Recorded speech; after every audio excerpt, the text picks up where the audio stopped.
My name is Dr. Cara Antoine. I am a global executive, keynote speaker, two-time best-selling author, and a contributing author to Resilience and Reinvention, published by Women Changing the World Press.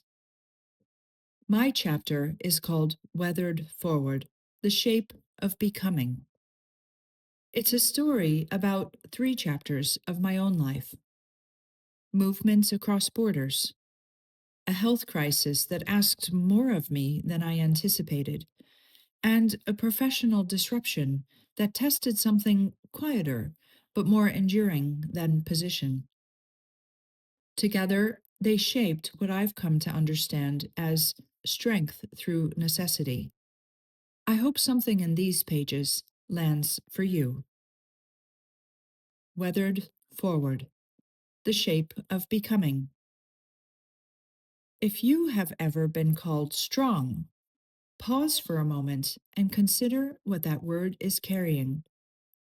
Strength is often offered as praise.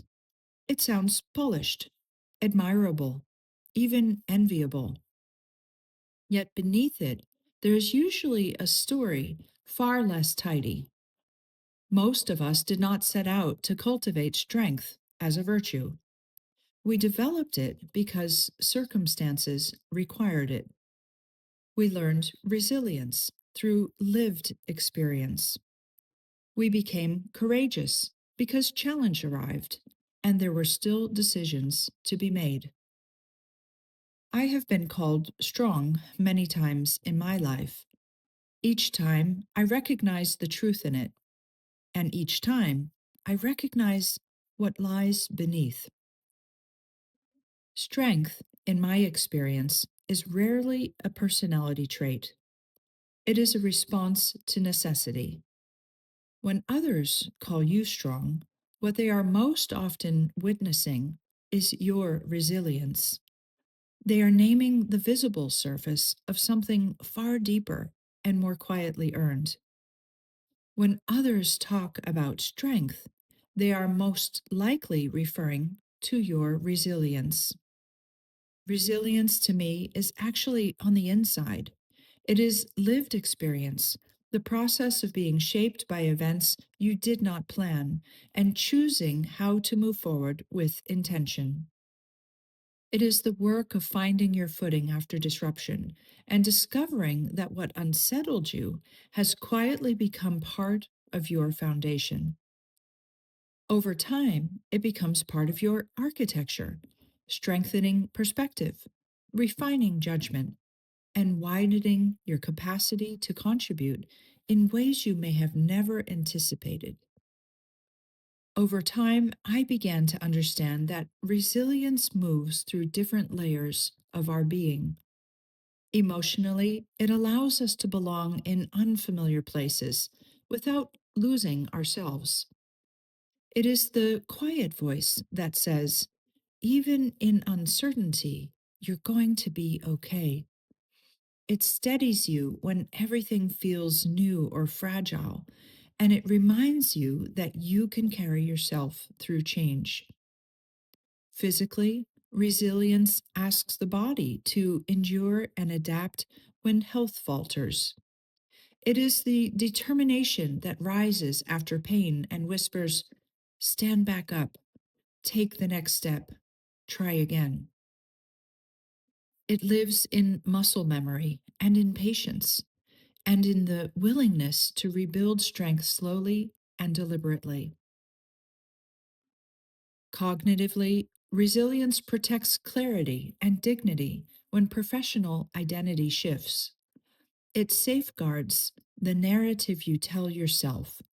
It is the disciplined thought that says, I am good enough. I will find my way. This moment does not define my worth. It is the capacity to think clearly under pressure and to choose perspective over panic. Each dimension carries its own language, its own internal reassurance, and together they form a deeper steadiness than any single moment of strength could provide.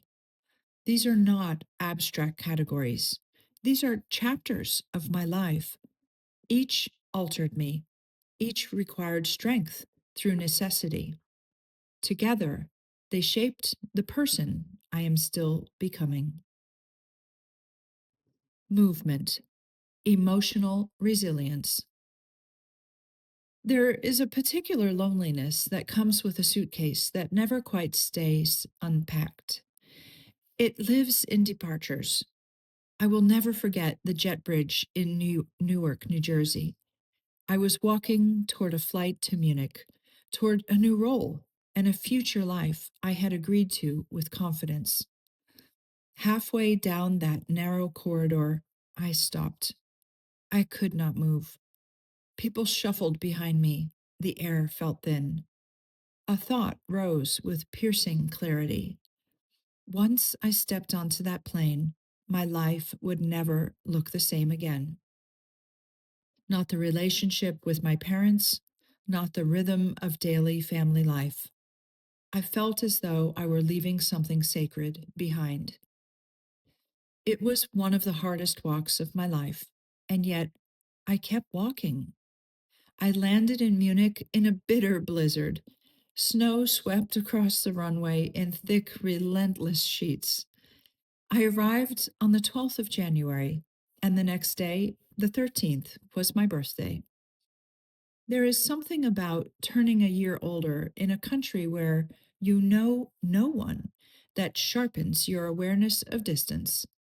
I went to the grocery store because it felt like something I could control. The labels were unfamiliar. The language felt distant, yet the brands were recognizable. I could identify pasta, yogurt, bread. Standing in that aisle, holding products I could not fully read, I realized something subtle but decisive. I could still function. I could still create something nourishing out of unfamiliar surroundings. Emotional resilience often begins imperceptibly. It is the ability to feel disoriented and still take the next step. Almost immediately after arriving in Munich, I enrolled at the Goethe Institute to learn German. I did not wait to feel settled or confident. I signed up because I knew language would be my bridge. Later, when I moved to France and then to the Netherlands, I did the same, enrolling straight away in a local language institution. I chose immersion over comfort from the very beginning. I wanted local conversations and nuance. I wanted to belong rather than hover at the edge. Language became more than vocabulary, it became connection. Movement stretched my emotional capacity. It taught me that uncertainty and possibility can coexist, that belonging can be built. It taught me that identity is not confined to geography. Over time, something subtle but decisive shifted inside me. I stopped thinking of myself as someone who was perpetually leaving home, as though the place I belonged was always somewhere I had left behind. Instead, I began to understand that home was not a fixed location, waiting for my return. It was something I could build through language, relationships, daily rituals, and shared experience. I became someone capable of creating home wherever I stood, shaping familiarity out of the unfamiliar, and anchoring myself not to geography, but to connection. Health, physical resilience. Years later, my body would ask something far more demanding. In 2013, while on business in China, I became severely ill. It began in my stomach pain, fever, weakness that left me hospitalized in a country that was not my own. I struggled to understand medical explanations delivered in a language I did not fully grasp. I was dependent in ways I was not used to being. Colleagues stood beside me with extraordinary care. They translated, advocated, reassured. Even so, there is a vulnerability in being unwell within a foreign system. Health depends on trust, and trust feels fragile when comprehension is incomplete. I hoped the worst was behind me when I returned to the Netherlands. It was not. Soon after, my left eye began to hurt, and not mildly. It felt as though my entire eye were filled with sand, dry, abrasive, relentless. The sensation did not subside, whether my eye was open or closed. I could not wash it away. I wanted to reach inside and remove whatever was causing it, but there was nothing visible to grasp. The pain had no object. In urgent care, I was told they needed to perform a biopsy immediately in that chair with numbing drops. I froze. The thought of someone approaching my eye with an instrument while I remained awake felt incomprehensible. It was absolute terror. The biopsy confirmed a severe fungal infection that had spread throughout my body and concentrated in my left eye.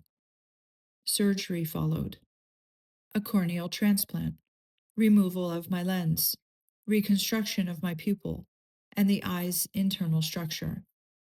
14 additional procedures over the next 2 years. Before the first surgery, I was afraid of what would happen in the operating theater. Afterward, I realized that the surgery itself was not the greatest test. Recovery was. So I changed my question. Instead of asking what would happen during surgery, I asked what the recovery would require. Recovery required physical endurance. It required discipline with medication, patience, and slow progress. At times, the pain after surgery exceeded the pain before it. I had to relearn depth perception, rebuild confidence to drive, approach stairs differently, and protect my blind side. Physical resilience is not dramatic, it is repetitive. It is standing up again when your body feels unfamiliar and allowing frustration without letting it define you. In consultations, I became an active participant with my surgeon. She focused on the long term health of the transplant. I focused on possibility and function. Our perspectives balanced each other. That balance led her to introduce me to the Cornea Patient Association. What began as survival expanded into contribution. Joining the association connected my personal recovery to a broader community. I wanted others to feel less alone than I had in those early weeks and months. We developed digital tools to guide patients through diagnosis and treatment. We worked to make medical information clearer and more human. I partnered with the Rijksmuseum to create multisensory tours so art could be experienced beyond sight alone through enriched storytelling. Blindness altered my physical reality in ways I could never have anticipated. It changed how I moved through space, how I approached risk, and how I interpreted distance and light. Alongside those practical adjustments came something far more profound. My empathy deepened, and I became aware of how easily we design systems, spaces, and expectations around assumptions of sameness. I began to see more clearly the invisible barriers others navigate every day. Health reshaped my body, certainly, but it also expanded my understanding of vulnerability and interdependence. I learned how much strength exists in asking questions, in accepting support, and in participating actively in one's own recovery. I came to appreciate that limitation does not diminish contribution, it redirects it. What at first felt like contradiction gradually revealed itself as expansion of perspective. Physical resilience strengthened my endurance, but it did more than teach me how to tolerate discomfort. It refined my perspective on what truly matters and clarified my priorities. It replaced impatience with discipline and fear with focus. Through recovery, I developed not only stamina, but also depth of character. That depth matured into a steadiness that extended far beyond the body into the way I live and lead. Leadership, cognitive resilience. Professional disruption tests a different dimension entirely. I was in India when I was invited into a meeting that abruptly shifted my path. My boss was present. An HR colleague joined us. A reorganization was underway. The company would consolidate from 52 countries into four major hubs. I would not be part of the new structure. The explanation was structural and geographic, but the impact felt immediate. I was 14 hours from home when the words landed. I still had meetings to attend, team members to support, deliverables to complete, and a plane to catch back to the Netherlands. The world around me continued as if nothing had changed, yet internally the ground had shifted. I did not see it coming. There is a particular tension in learning that your role will disappear while you're still expected to lead others through difficult times. It requires composure before clarity arrives. I had until December. It was April. That time frame was generous on paper, but emotionally, it demanded steadiness. Cognitive resilience begins with protecting your thinking. I examined the facts carefully. The new model required physical presence in one of four designated countries, though I did not live in one of them. The company had decided not to relocate individuals across borders. The decision was structural, rooted in geography and organizational design rather than individual performance. Once I saw that clearly, I could choose my response deliberately. While I could not change the framework itself, I could influence how it took shape. I leaned in to help guide the transition, advocated for my team, and ensured that those positioned within the new model were able to step into it with clarity and confidence. In doing so, I retained full agency over how I showed up and how I contributed to the future, even knowing I would not be part of it. There is a philosophy that has long guided me: Ubuntu. I am because we are. The idea that identity is shaped in relationship and that leadership is stewardship of community rather than preservation of position. In that moment, Ubuntu stopped being theory and became a lived choice. If the organization was moving toward a new structure, then my responsibility, while I was still part of it, was to ensure that others landed well.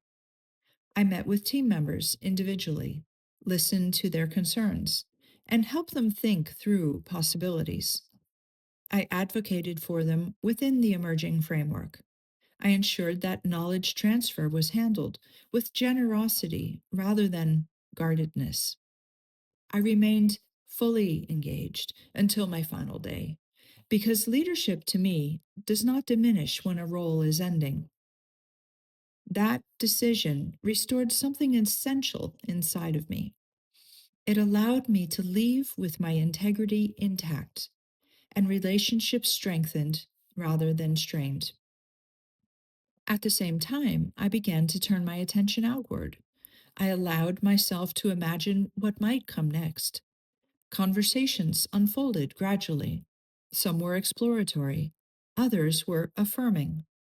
Headhunters reached out. Doors I had not been knocking on began to open. Inside one system, I was no longer part of the future design. Outside of it, my experience and perspective were being actively sought. That contrast reinforced something essential. Contribution is not confined to a single structure. Value travels. By October, I had secured my next role. On the 1st of January, I stepped into the new year with clarity and momentum, not as someone escaping an ending, but as someone deliberately entering a new chapter. Professional disruption strengthened something subtler, but more enduring than position. It refined my cognitive clarity and deepened what I now think of as cognitive security. Cognitive security is the discipline of protecting inner alignment when external structures change. Through resilience, we develop the steadiness to think clearly while emotions settle. We learn to distinguish circumstance from self worth and to hold our narrative with intention rather than reaction. Leadership becomes larger than role or title. It remains rooted in service and in values that do not shift with organizational charts. That experience matured my confidence. It strengthened my ability to pause before reacting, to respond with clarity rather than impulse, and to act from conviction rather than insecurity. Dignity, I learned, is sustained by the quality of our response. The shape of becoming. Looking back, I no longer interpret these chapters of my life as interruptions in an otherwise steady path. They were formative forces that shaped the architecture of who I am. Movement stretched my emotional range. Health deepened my empathy. And leadership disruption sharpened my cognitive clarity. Each demanded strength born of necessity. Each altered me. I would not undo any of it or return to the person I was before, even if I could. What emerged was not a restored version of myself, but a stronger one. At 57, I no longer measure my life by uninterrupted progress. I see a landscape shaped by season experience, where challenge added contour, recalibration deepened understanding, and transition refined my judgment. Weather shapes terrain gradually, never announcing what it is forming. Wind applies steady pressure. Storms test the surface. Rain finds the cracks and widens them slowly. Time carves deep and definition in ways that remain invisible while they are happening, yet they are undeniable in retrospect. Human experience unfolds in much the same way. The forces that shape us rarely announce themselves while we are inside of them. They arrive as challenge and uncertainty, and only with distance do we recognize how profoundly they have clarified our perspective and strengthened our values. Resilience grows through engagement with reality. It matures as experience becomes wisdom, and wisdom strengthens us as it is carried forward consciously, shaping how we respond to what comes next. Strength through necessity is built quietly in airport corridors, in hospital rooms, and in conference spaces where unexpected sentences alter direction. Over time, it settles into depth of character and steadiness of judgment. I do not aspire to return to earlier versions of myself. Each was necessary, each carried the tools required for its time, and what I now carry is integration. I move forward carrying the imprint of a life that has pressed into me, stretched me, and refined me in ways I could not always see at the time, but cannot imagine being without now. It was all part of my becoming. And this, for me, is what it means to live weathered forward, to allow experience to contour rather than constrict, to integrate disruption into depth, and to keep moving with intention, even when the path has changed. This is my shape of becoming.